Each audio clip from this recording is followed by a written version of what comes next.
नमस्कार विद्यार्थी मित्रांनो.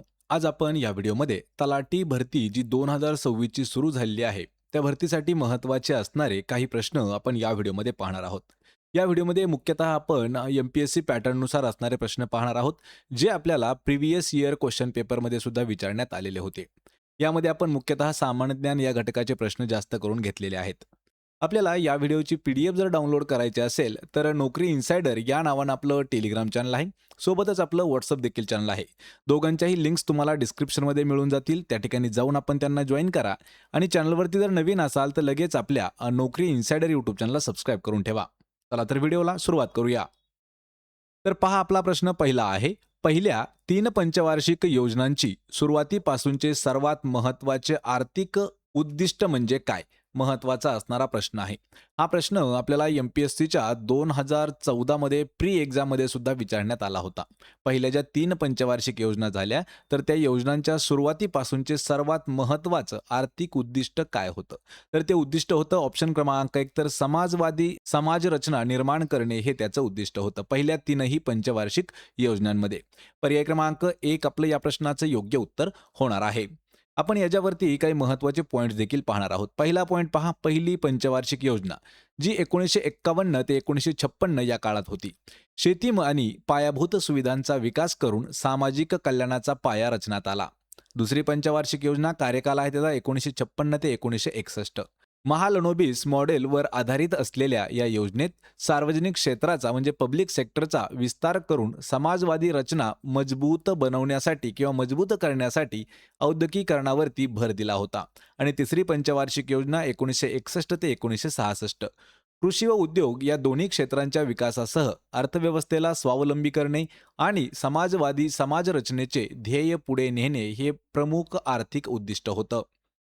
यानंतरचा प्रश्न आहे, खालीलपैकी कोणत्या पद्धतीत शासकीय अधिकारी केवळ सरळ शेतकऱ्यांकडून जमीन महसूल वसूल करत असत? हा प्रश्न आपल्याला कायमधारा पद्धती, रयतवारी, महालवारी अशा पद्धतींवरती विचारला आहे. म्हणजे ती जी एक महसूल पद्धत होती, त्याच्यावरती हा प्रश्न या ठिकाणी विचारण्यात आलेला आहे. आणि या प्रश्नाचं योग्य उत्तर होणार आहे ऑप्शन क्रमांक 2 तर रयतवारी पद्धत हे आपलं योग्य उत्तर होईल. याचा मुख्य पॉइंट काय आहे? तर रयतवारी या पद्धती जे शासकीय अधिकारी होते ते केवळ म्हणजे डायरेक्ट शेतकऱ्यांकडून जमिनीचा महसूल वसूल करत होते. पर्याय क्रमांक 2 आपलं या प्रश्नाचं योग्य उत्तर होईल.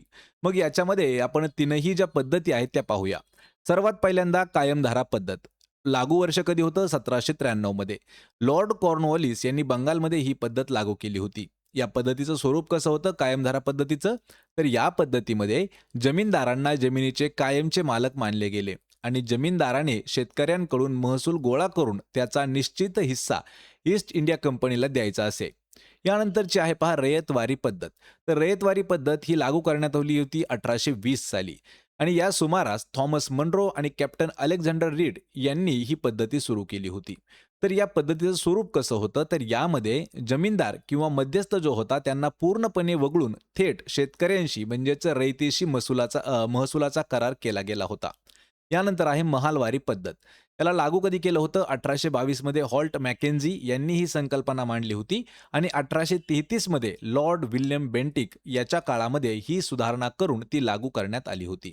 याचं स्वरूप असं होतं, लक्षात ठेवा. महाल म्हणजे काय आहे? तर महाल म्हणजे एखादं गाव किंवा गावांचा समूह असतो आणि या पद्धतीमध्ये एका शेतकऱ्याऐवजी संपूर्ण गावाला किंवा पूर्ण महालाला महसूल भरण्यासाठी जबाबदार धरले गेले. यानंतरचा प्रश्न आहे, कावेरी दक्षिण वन्यजीव अभयारण्याच्या संदर्भात खालीलपैकी कोणते विधान योग्य आहेत ते आपल्याला सांगायचे आहेत. या ठिकाणी आपल्याला 2 विधानं दिलेली आहेत आणि ते 2 विधानं कोणकोणते आहेत पहा. पहिलं विधान आहे ते सस्तन प्राण्यांच्या 35 प्रजाती व पक्ष्यांच्या 238 प्रजातींचं घर आहे. नोव्हेंबर 2022 मध्ये त्यास तामिळनाडूचे 17वे वन्यजीव अभयारण्य म्हणून अधिसूचित करण्यात आलं. तर यांच्यापैकी आपल्याला काय विचारलंय की कोणती योग्य विधान असणार आहेत?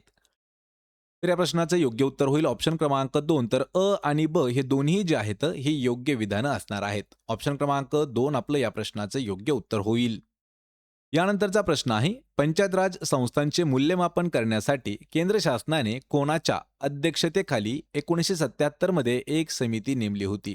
मित्रांनो, हा प्रश्न आतापर्यंत आपल्याला 2 वेळा विचारण्यात आलेला होता. पंचायत राज संस्थांचं मूल्यमापन करण्यासाठी केंद्र सरकारने एक समिती नेमली होती. कधी? 1977 या वर्षी नेमली होती. पण ती कोणाच्या अध्यक्षतेखाली नेमली होती? ती नेमली होती ऑप्शन क्रमांक 2 तर अशोक मेहता यांच्या अध्यक्षतेखाली. पर्याय क्रमांक 2 आपलं या प्रश्नाचं योग्य उत्तर होईल.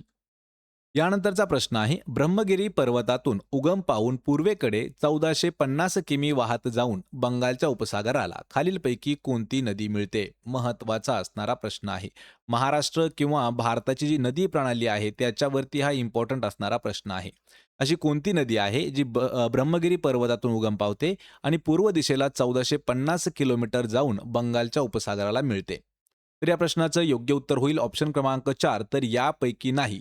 म्हणजे तापी, नर्मदा आणि कृष्णा या तीनही ज्या नद्या आहेत, तर हे आपलं उत्तर होणार नाही. पण या ठिकाणी अजून जर आपल्याला चौथं ऑप्शन दिलं असतं आणि चौथं ऑप्शन काय असतं, जर गोदावरी असतं, तर त्या ठिकाणी आपलं योग्य उत्तर आलं असतं. यामध्ये अजून आपण काही महत्त्वाचे पॉईंट देखील पाहणार आहोत. तर या पॉईंट्समध्ये पाहून घ्या. तर ब्रह्मगिरी पर्वतातून जिल्हा आहे त्याचा नाशिक आणि त्र्यंबकेश्वरमधून उगम पावून पूर्वेकडे 1450 किलोमीटर वाहत जाणारी आणि बंगालच्या उपसागराला मिळणारी नदी आहे गोदावरी नदी. म्हणजे आपलं चौथं ऑप्शन जे असतं, जर गोदावरी हे चौथं ऑप्शन असतं, तर आपलं हे उत्तर बरोबर आलं असतं. पण चौथ्या ऑप्शनला यापैकी नाही हे उत्तर बरोबर होईल. मग या ठिकाणी तापी नदी आहे. सातपुडा पर्वतरांगेतील मुलताई येथे उगम पावते आणि पश्चिमेकडे वाहत जाऊन अरबी समुद्राला खंबातच्या आखाताला मिळते. यानंतर आहे नर्मदा नदी, जी अमरकंटक मध्य प्रदेश राज्य आहे, या ठिकाणी उगम पावते आणि पश्चिमेकडे वाहत जाऊन अरबी समुद्राला मिळते. यानंतर आहे कृष्णा नदी, जी महाबळेश्वर जिल्हा सातारा या ठिकाणी उगम पावते आणि पूर्वेकडे वाहत जाऊन बंगालच्या उपसागराला मिळते आणि तिची जी लांबी आहे ती सुमारे 1400 किलोमीटर आहे. पण आपल्याला ऑप्शनमध्ये दिलं होतं पर्यायामध्ये 1450 किलोमीटर. लक्षात ठेवा. पर्याय क्रमांक 4 आपलं या प्रश्नाचं योग्य उत्तर होईल. यानंतरचा प्रश्न आहे, राष्ट्राच्या विकास प्रक्रियेत सेवा क्षेत्राचा वाटा मोलाचा असल्यामुळे सेवा क्षेत्राचा सुदृढ विस्तार आणि विकास करण्यासाठी कोणते उपाय सांगता येतील? महत्वाचा असणारा प्रश्न आहे. 4 आपल्याला उपाय दिलेले आहेत. त्यामध्ये आपला पहिला उपाय काय दिलेला आहे लक्षात ठेवा. पायाभूत सामाजिक क्षेत्रातील गुंतवणुकीला प्राधान्य देणे, वित्तीय क्षेत्रात सुधारणा करणे, राष्ट्रीय सेवा क्षेत्र धोरण निश्चिती व अंमलबजावणी करणे आणि कामगार कायदे लवचिक नसणे. तर यापैकी कोणते उपाय सुचवता येतील? आणि या ठिकाणी विचारले काय की विधान कोणतं बरोबर आहे? या प्रश्नाचं योग्य उत्तर होणार आहे अ, ब आणि क. म्हणजेच ऑप्शन क्रमांक 3 आपलं या प्रश्नाचं उत्तर होईल. अ म्हणजे काय आहे तर पायाभूत सामाजिक क्षेत्रातील गुंतवणुकीला प्राधान्य देणे. ब म्हणजे काय आहे तर वित्तीय क्षेत्रात सुधारणा करणे आणि क म्हणजे आहे राष्ट्रीय सेवा क्षेत्र धोरण निश्चिती व त्याची अंमलबजावणी करणे. पर्याय क्रमांक 3 आपलं उत्तर होईल. यानंतरचा प्रश्न आहे, ग्राहक संरक्षण कायद्याअंतर्गत राज्य आयोगाच्या आदेशाविरुद्ध अपील डॅश येथे करता येते? हा प्रश्न आतापर्यंत आपल्याला 2 वेळा विचारला होता आणि 1 वेळा आपल्याला महसूल विभागाच्या परीक्षेमध्ये सुद्धा विचारण्यात आला होता. ग्राहक संरक्षण कायदे राज्याअंतर्गत राज्य आयोगाच्या आदेशाविरुद्ध अपील जर करायची असेल तर ती अपील कोणत्या ठिकाणी करावी लागते? या प्रश्नाचं उत्तर होईल ऑप्शन क्रमांक 4 तर राष्ट्रीय आयोगाकडे याची अपील करता येते. पर्याय 4 आपलं या प्रश्नाचं योग्य उत्तर होईल. यानंतरचा प्रश्न आहे, औषध निर्माण कारखान्यातून येणारा कोणता जड धातू मानवास कावीळ रोग होण्यास कारणीभूत ठरतो? प्रश्न इम्पॉर्टंट आहे. 2018ला जी प्री एक्झाम झाली होती त्यामध्ये हा प्रश्न विचारण्यात आला होता.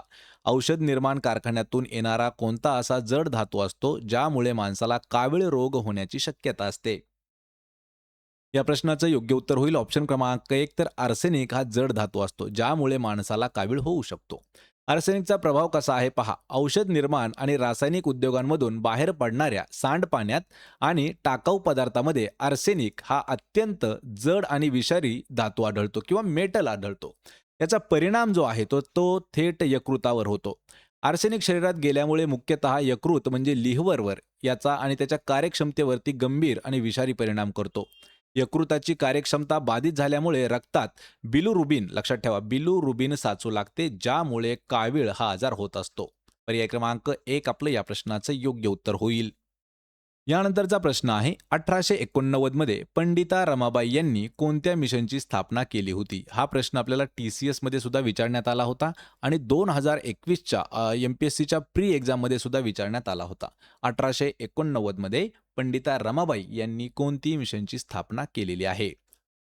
तर या प्रश्नाचं योग्य उत्तर होईल ऑप्शन क्रमांक 2. तर मुक्ती मिशनची स्थापना ही पंडिता रमाबाई यांनी केलेली आहे. कधी केलेली आहे? तर 1889 या वर्षी. मग या ठिकाणी अजून काही आपण महत्त्वाचे पॉइंट्स आहेत ते पाहूया. पंडिता रमाबाई यांनी 1881 साली आर्य महिला सभेची स्थापना केली होती, जी पहिली स्त्रीवादी संघटना होती. 1887 मध्ये त्यांनी रमाबाई असोसिएशनची स्थापना केली, ज्यामुळे समाजातील दीनदुबळ्यांसाठी त्यांनी कार्य केलं. आणि पंडिता रमाबाई यांनी 1889 मध्ये मुक्ती मिशनची स्थापना केली. या ठिकाणी आपल्याला अजून एक इम्पॉर्टंट प्रश्न तयार होतो की 1881 मध्ये आर्य महिला सभेची सुद्धा स्थापना ही पंडिता रमाबाई यांनीच केली होती आणि तीच आपल्या भारतातील पहिली स्त्रीवादी संघटना होती. पर्याय क्रमांक 2 आपलं या प्रश्नाचं उत्तर होईल. यानंतरचा प्रश्न आहे खालीलपैकी कोणत्या अनुच्छेदानुसार सर्वोच्च न्यायालयास अगोदर निघालेल्या कोणत्याही निर्णयाचे अथवा काढलेल्या आदेशाचे परीक्षण करायचा अधिकार प्रदान करण्यात आलेला आहे? असा कोणता अनुच्छेद आहे की त्या अनुच्छेदानुसार सर्वोच्च न्यायालयास ज्यांनी अगोदर काढलेल्या किंवा अगोदर दिलेला एखादा निर्णय असेल किंवा काढलेला एखादा आदेश असेल तर त्या आदेशाचं परीक्षण करण्याचा अधिकार देण्यात आलेला आहे? तर या प्रश्नाचं योग्य उत्तर होईल ऑप्शन क्रमांक 2 अनुच्छेद 137 हे आपलं योग्य उत्तर होणार आहे. तर पहा या ठिकाणी काही महत्त्वाचे पॉइंट्स आहेत ते पॉइंट्स पहा. अनुच्छेद 137 संसदेने केलेल्या कोणत्याही कायद्याच्या किंवा अनुच्छेद 145 खाली केलेल्या नियमांच्या अधीन राहून सर्वोच्च न्यायालयाला स्वतः दिलेल्या निर्णयाचा किंवा आदेशाचा पुनर्विचार करण्याचा पूर्ण अधिकार देण्यात आलेला आहे. याचा मुख्य हेतू काय आहे? तर न्यायाचा कोणताही अपभ्रंश होऊ नये आणि जर एखादी गंभीर चूक झाली असेल तर ती दुरुस्त करता यावी यासाठी ही तरतूद करण्यात आलेली आहे. पर्याय क्रमांक 2 आपलं या प्रश्नाचं योग्य उत्तर होणार आहे अनुच्छेद 137. प्रश्न क्रमांक 11 आहे लाहोर अधिवेशनात संपूर्ण स्वातंत्र्याचा ठराव संमत झाल्यावर महात्मा गांधीजींनी डॅश चळवळ सुरू करण्याचा निर्णय घेतला. हा प्रश्न आतापर्यंत आपल्याला 8 ते 10 वेळापेक्षा जास्त परीक्षेमध्ये विचारण्यात आलेला आहे. लाहोर अधिवेशन जे झालं आणि त्यामध्ये संपूर्ण स्वातंत्र्याचा ठराव संमत झाला होता. त्यानंतर गांधीजींनी एक चळवळ सुरू करण्याचा विचार केला होता किंवा निर्णय घेतला होता. त्या चळवळीचं नाव आपल्याला विचारलं आहे. या प्रश्नाचं योग्य उत्तर होईल ऑप्शन क्रमांक 2 तर सविनय कायदेभंग चळवळ हे आपलं योग्य उत्तर होणार आहे.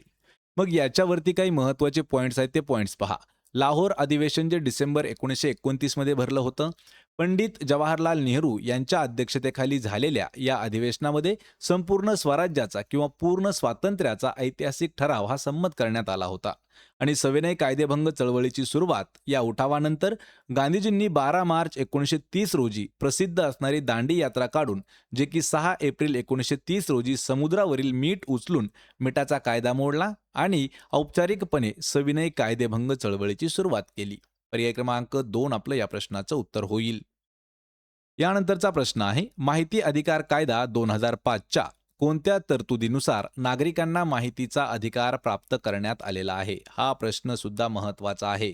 TCS मध्ये हा प्रश्न आपल्याला 7 ते 8 वेळा विचारण्यात आला होता. MPSC मध्ये 2 ते 3 वेळा हा प्रश्न विचारण्यात आलेला आहे. माहिती अधिकार कायदा तो कधीचा आहे? तर तो आहे 2005चा आणि या कायद्याच्या तरतुदीनुसार नागरिकांना माहितीचा अधिकार प्राप्त झालेला आहे. तर या प्रश्नाचं योग्य उत्तर होईल ऑप्शन क्रमांक 2 तर कलम 3 हे आपलं योग्य उत्तर होईल. मग या ठिकाणी अजून आपण काही महत्त्वाचे पॉइंट देखील पाहूया. तर कलम 3 पहा. माहितीचा अधिकार या कलमामध्ये स्पष्टपणे नमूद करण्यात आला आहे की कायद्याच्या तरतुदींना अधीन राहून सर्व नागरिकांना माहितीचा अधिकार असेल. या ठिकाणी कलम 2 जे आहे तर माहितीच्या अधिकाराची व्याख्या काय आहे पहा. यामध्ये माहितीचा अधिकार म्हणजे नेमकं काय आहे? कामाची पाहणी करणे, दस्तऐवजांच्या प्रमाणित प्रती मिळणे, साहित्य, नमुने इत्यादी घेणे याचं स्पष्टीकरण देणं म्हणजे ही जी आहे ही व्याख्या आहे. आणि कलम 6 याच्या अंतर्गत माहिती मिळवण्यासाठी अर्ज करणे या कलमाअंतर्गत नागरिक सार्वजनिक प्राधिकरणाकडे माहिती मिळवण्यासाठी अर्ज करू शकतात. पर्याय क्रमांक 2 आपलं या प्रश्नाचं उत्तर होईल. यानंतरचा प्रश्न आहे भारतीय राष्ट्रीय सभेचे पहिले अधिवेशन व्यमेशचंद्र बॅनर्जी यांनी राष्ट्रीय सभेची खालीलपैकी कोणती उद्दिष्टे सांगितली होती? या ठिकाणी आपल्याला 4 उद्दिष्ट दिलेली आहेत. त्यामध्ये पहिलं उद्दिष्ट काय आहे तर भारतामध्ये सुधारणा घडवून आणणे. दुसरा आहे राष्ट्रीय भावनेचा विकास करणे. तिसरं आहे देशाला स्वातंत्र्य मिळवून देणे आणि चौथं आहे भारतीयांच्यात ऐक्याचा विकास करणे. तर यापैकी कोणती उद्दिष्टे हे त्यांनी सांगितली होती? तर या प्रश्नाचं योग्य उत्तर होईल ऑप्शन क्रमांक 2. तर फक्त ब आणि ड हे आपलं उत्तर होईल. ब म्हणजे काय आहे तर राष्ट्रीय भावनेचा विकास करणे आणि ड म्हणजे आहे भारतीयांच्यात ऐक्याचा विकास करणे ही 2 उद्दिष्ट त्यांनी सांगितली होती. ऑप्शन क्रमांक 2 आपलं या प्रश्नाचं उत्तर होईल.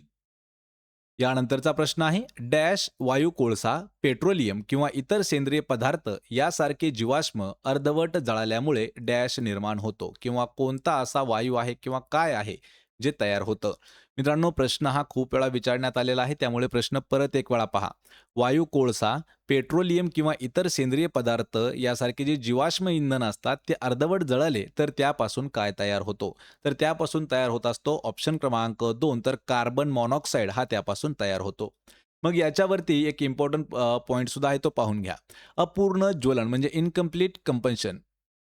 जेव्हा कोळसा, पेट्रोल, डिझेल किंवा इतर सेंद्रिय पदार्थ हवेमध्ये अपुरेशा ऑक्सिजनच्या उपस्थितीत जळतात, तेव्हा कार्बन मोनॉक्साईड म्हणजे CO हा विषारी वायू बाहेर पडतो. आणि पूर्ण ज्यावेळेस त्याचं ज्वलन होतं, त्यावेळेस हीच इंधने पूर्ण ज्यावेळेस जळतात, त्यावेळेस ऑक्सिजनच्या उपस्थितीमध्ये पूर्ण जळाली तर CO2 कार्बन डायऑक्साईड तयार होतो. पर्याय क्रमांक 2 आपलं उत्तर होईल.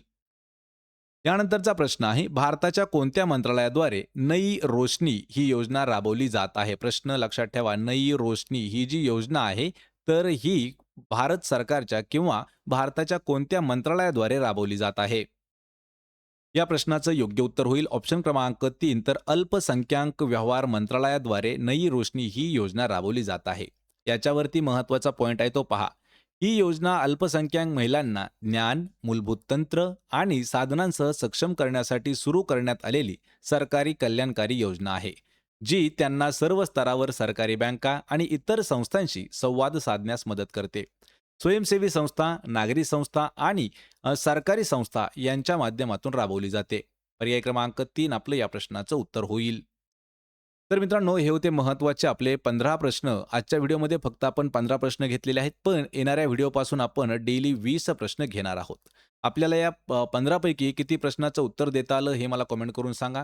व्हिडिओ जर आवडला तर व्हिडिओला आपल्या लाईक करा, मित्रामध्ये व्हिडिओ शेअर करा आणि आपल्या नोकरी इन्सायडर यूट्यूब चॅनलला सबस्क्राईब करून ठेवा.